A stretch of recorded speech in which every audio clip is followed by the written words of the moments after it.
Olá a todos! Como sempre, espero que estejam muito bem. Esta é a minha atualização sobre a situação da frente no conflito na Ucrânia para o dia 1º de junho de 2025. E hoje, realmente, há muito o que comentar, porque não apenas ocorreram novos avanços nas linhas de frente, como também precisamos falar sobre ataques bastante significativos que ocorreram nas últimas horas.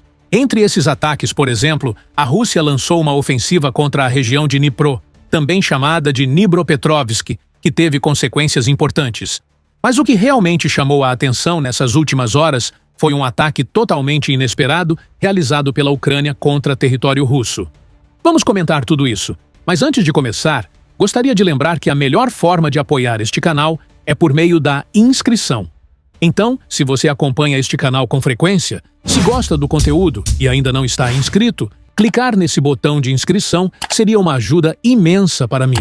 Como de costume, vamos começar com as informações diretamente da frente de batalha, para depois passarmos a comentar esses ataques, porque as informações são realmente impactantes. Para começar, vamos à região de Donetsk, onde, nas proximidades da localidade de Toretsk, o exército russo conseguiu realizar avanços.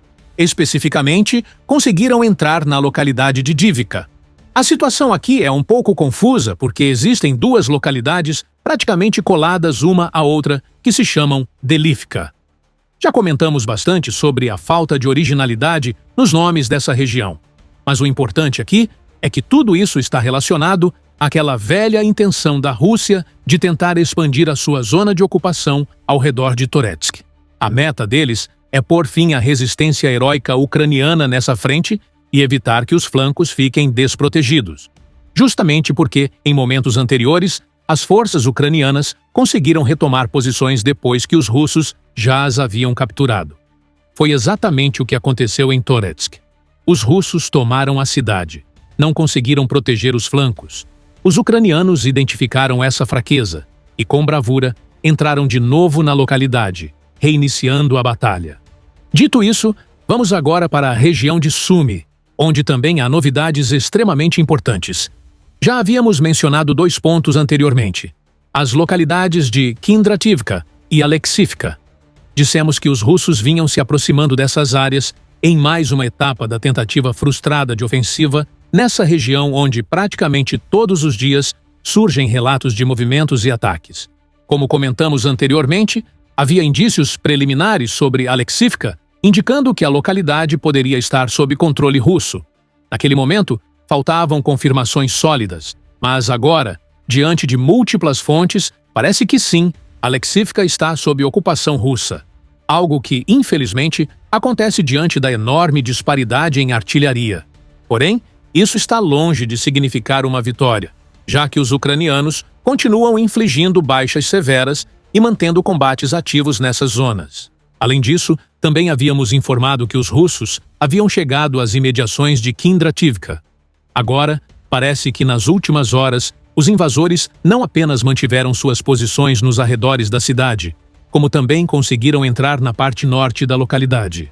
Combates intensos estão ocorrendo nesse momento. De forma geral, entende-se que a situação em Sumy permanece seguindo uma tendência onde os russos tentam avançar diariamente, com pequenas ocupações e entradas em novas localidades. Tudo isso faz parte da estratégia russa de criar uma espécie de colchão de segurança ao longo da fronteira com Sumy. Um plano que ainda está longe de alcançar estabilidade, principalmente porque os ucranianos têm mostrado capacidade de resistência notável. Portanto, é de se esperar que continuemos falando muito sobre a região de Sumy nos próximos dias. Mas vamos seguir em frente, pois precisamos comentar agora sobre os últimos ataques. Primeiramente, falando de território ucraniano, temos um novo ataque russo contra a região de Dnipro.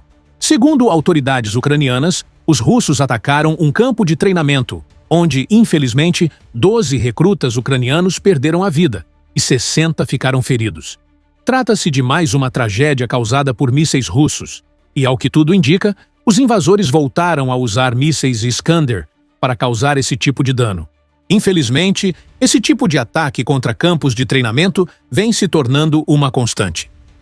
E sim, ambos os lados já realizaram ataques desse tipo, mas não se pode normalizar esse tipo de ação bárbara.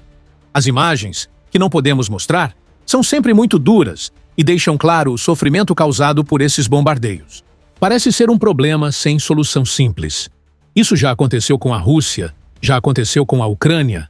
Muitas vezes já criticamos o fato de haver treinamento a céu aberto perto da linha de frente, como aconteceu recentemente na região de Sumy. No entanto, neste caso, falamos de Dnipropetrovsk, uma região relativamente distante do fronte. Mesmo assim, mais uma vez se prova que na Ucrânia, atualmente, não há nenhum lugar verdadeiramente seguro contra os mísseis russos. Como consequência desse ataque, o comandante das forças terrestres da Ucrânia apresentou sua renúncia, motivado por um forte sentimento de responsabilidade pessoal diante do ocorrido. Um gesto que demonstra seriedade e compromisso, características fundamentais que distinguem os líderes militares da Ucrânia dos generais corruptos e incompetentes do Kremlin. Agora, mudando o foco para o território russo, temos algo realmente impressionante para relatar. A Ucrânia realizou um ataque absolutamente devastador, completamente inesperado, que pegou os russos totalmente desprevenidos e causou danos importantes. No entanto, é importante ter cautela com a quantidade de informações que estão circulando. Muitas delas podem estar sendo exageradas ou simplesmente são falsas. Vamos então detalhar o que realmente sabemos até agora, com base em fontes concretas. A Ucrânia já realiza ataques frequentes com drones contra alvos em território russo, principalmente drones de longo alcance. Mas a operação das últimas horas elevou esse padrão a um novo patamar. Durante a manhã, começaram a circular imagens de um caminhão com um container do qual estavam sendo lançados drones FPV. Logo em seguida, surgiram relatos de explosões e ataques coordenados contra diferentes bases aéreas russas.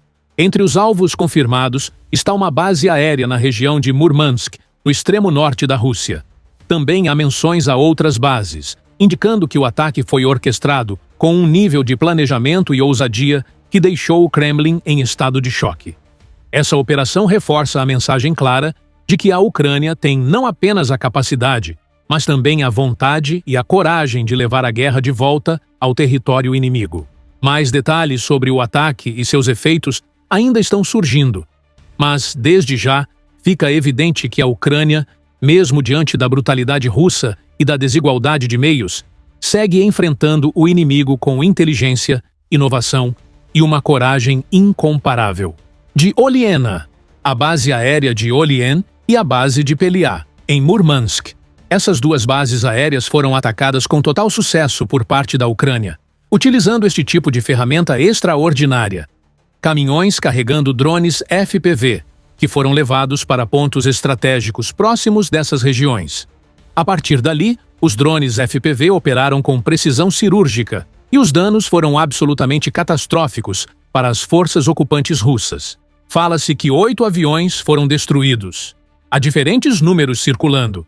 As autoridades ucranianas e as agências de inteligência de Kiev afirmam com convicção que conseguiram danificar ou destruir 40 aviões russos, com foco especial nos seus valiosos, porém ultrapassados, bombardeiros estratégicos. As imagens que vêm sendo publicadas mostram claramente a destruição ou pelo menos os danos confirmados em 7 bombardeiros estratégicos russos e em um avião de transporte militar, aeronaves de grande porte. Ainda assim, mesmo se ficássemos apenas nesses números, os danos já são de uma magnitude tremenda. Perder 7 bombardeiros estratégicos em um único ataque representa um golpe gigantesco na já enfraquecida aviação militar russa. São aeronaves que, pelo que se sabe, não estão mais em produção. Não estão sendo fabricadas novamente dentro da mesma linha, ou seja, são aviões obsoletos, mas que ainda estavam sendo usados regularmente. Mesmo sendo de gerações passadas, ainda eram considerados ativos estratégicos fundamentais. E são, de fato, aeronaves extremamente difíceis de repor. Faziam parte do poder de dissuasão estratégica da Rússia e vinham sendo utilizadas repetidamente para lançar ataques covardes contra o território soberano da Ucrânia. Inclusive, havia informações indicando que alguns desses aviões estavam se preparando para novos ataques contra o território ucraniano. Mas os heróis de Kiev agiram primeiro, eliminando a ameaça antes que ela pudesse se concretizar. E tudo poderia ter sido ainda pior para os russos. Há imagens mostrando um dos caminhões de lançamento perto da região de Amur, que acabou explodindo antes mesmo de conseguir lançar seus drones. Ao que tudo indica, esse ataque fracassado tinha como objetivo uma base aérea ainda mais importante do que as anteriores. Ou seja, o dano para a aviação russa poderia ter sido muito maior, caso esse drone tivesse conseguido completar sua missão. Apesar disso, o que já foi atingido é devastador. A perda desses 8 aviões já é, por si só, um acontecimento de grande gravidade para o Kremlin. E o que dizem os ocupantes russos? As autoridades do regime admitem que essas bases aéreas foram atacadas e mencionam que algumas aeronaves foram danificadas. Mas as imagens que vieram a público deixam pouca margem para dúvidas. São 8 aeronaves claramente atingidas, muito provavelmente destruídas por completo. Agora, por que existe essa discrepância entre o número 8 e o número 40, que é o que foi informado pelas autoridades ucranianas? Bem, com esse tipo de operação, é comum haver exageros ou estimativas iniciais. É possível que o número seja maior do que 8. No entanto, dado que os ataques foram conduzidos com drones FPV, que geralmente gravam seus ataques, é improvável que haja um número muito grande de destruições que ainda não foram mostradas em vídeo. Claro, ainda pode surgir novas imagens nas próximas horas, mas é difícil que esse número suba até 40 de uma só vez. Assim, 8 parece ser o número mínimo confirmado por provas visuais. Pode ser que sejam 10 ou 12, mas 40 ainda parece distante, pelo menos por enquanto. Segundo fontes próximas à inteligência de Kyiv, essa operação vinha sendo planejada há pelo menos 18 meses. Um trabalho longo, de precisão, estratégia e paciência. E isso se encaixa perfeitamente na linha de ação da Ucrânia desde o início do conflito. Aproveitar cada oportunidade com criatividade, compensar a desigualdade de meios com inteligência, tecnologia e coragem. E vemos claramente o resultado disso. Não seria surpresa alguma se descobrirmos que muitos outros planos semelhantes já estão em andamento, e que o sucesso desta operação sirva como modelo para outras ainda mais audaciosas. E aqui é importante destacar 2 pontos. Primeiro, mais uma vez, os serviços de inteligência russos falharam completamente.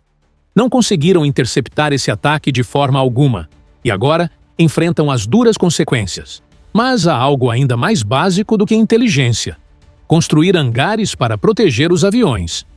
Sim, isso mesmo. Algo tão simples quanto hangares. Uma medida que poderia ter evitado a destruição desses bombardeiros. Já falamos várias vezes sobre isso. É inacreditável que, após tanto tempo de guerra, a Rússia continue deixando seus aviões mais valiosos completamente expostos. Em algumas ocasiões, após inúmeros ataques bem-sucedidos ucranianos, os russos até construíram alguns hangares, mas foram para proteger aviões menores, operando perto da linha de frente, e não os bombardeiros estratégicos, que continuam desprotegidos. Construir hangares pode ser caro, sim. Mas perder bombardeiros estratégicos inteiros é muito mais caro, especialmente quando são modelos que não podem ser substituídos. E um drone FPV não conseguiria penetrar na estrutura de um hangar reforçado. A crítica vinda de fontes russas é evidente. Não faz sentido que ainda não tenham tomado essa medida. Tantos ataques, tantos aviões destruídos e nada de hangares. Quem acompanha esse canal há mais tempo lembra que isso foi algo que sempre mencionamos. Essa omissão por parte da Rússia não faz o menor sentido. Talvez exista alguma justificativa interna, mas a verdade é que essa ausência de proteção para os aviões é indefensável. E o mais interessante de tudo é que este ataque ucraniano ocorreu exatamente na véspera da segunda rodada de negociações que vai acontecer na Turquia entre Rússia e Ucrânia. Negociações que, sinceramente, não devem trazer resultados concretos. A primeira rodada já havia sido um fiasco. Houve pontos positivos, como a troca de prisioneiros, mas, no geral, foi um desastre. As autoridades ucranianas deixaram claro o quão fraca era a delegação russa. Um verdadeiro time Zé, sem qualquer capacidade de decisão. Ao mesmo tempo, a delegação russa fez ameaças absurdas, como exigir o controle de 4 regiões, e caso Kyiv não aceitasse, prometeu tomar 6. Portanto, é muito provável que essa nova rodada de negociações não leve a lugar nenhum. É importante lembrar que, historicamente, quando a Ucrânia realiza ataques desse tipo, a Rússia costuma tentar responder. A grande questão é: como responder? Com mais ataques de mísseis? Com drones? Mas isso já vem acontecendo diariamente e Kyiv está resistindo bravamente. Vamos ver como os russos vão tentar reagir. E com certeza esse assunto estará no centro das discussões durante o encontro diplomático na Turquia. Outro ponto curioso: alguns meios de comunicação afirmam que os Estados Unidos estavam cientes de que esse ataque ucraniano iria ocorrer. Outros dizem que Washington não sabia de nada. Veremos nos próximos dias o que será dito oficialmente. Inclusive, o ex-presidente Donald Trump pode se pronunciar sobre isso e, como todos sabem, ele raramente mede suas palavras. Isso pode render declarações interessantes. Por hoje, é isso.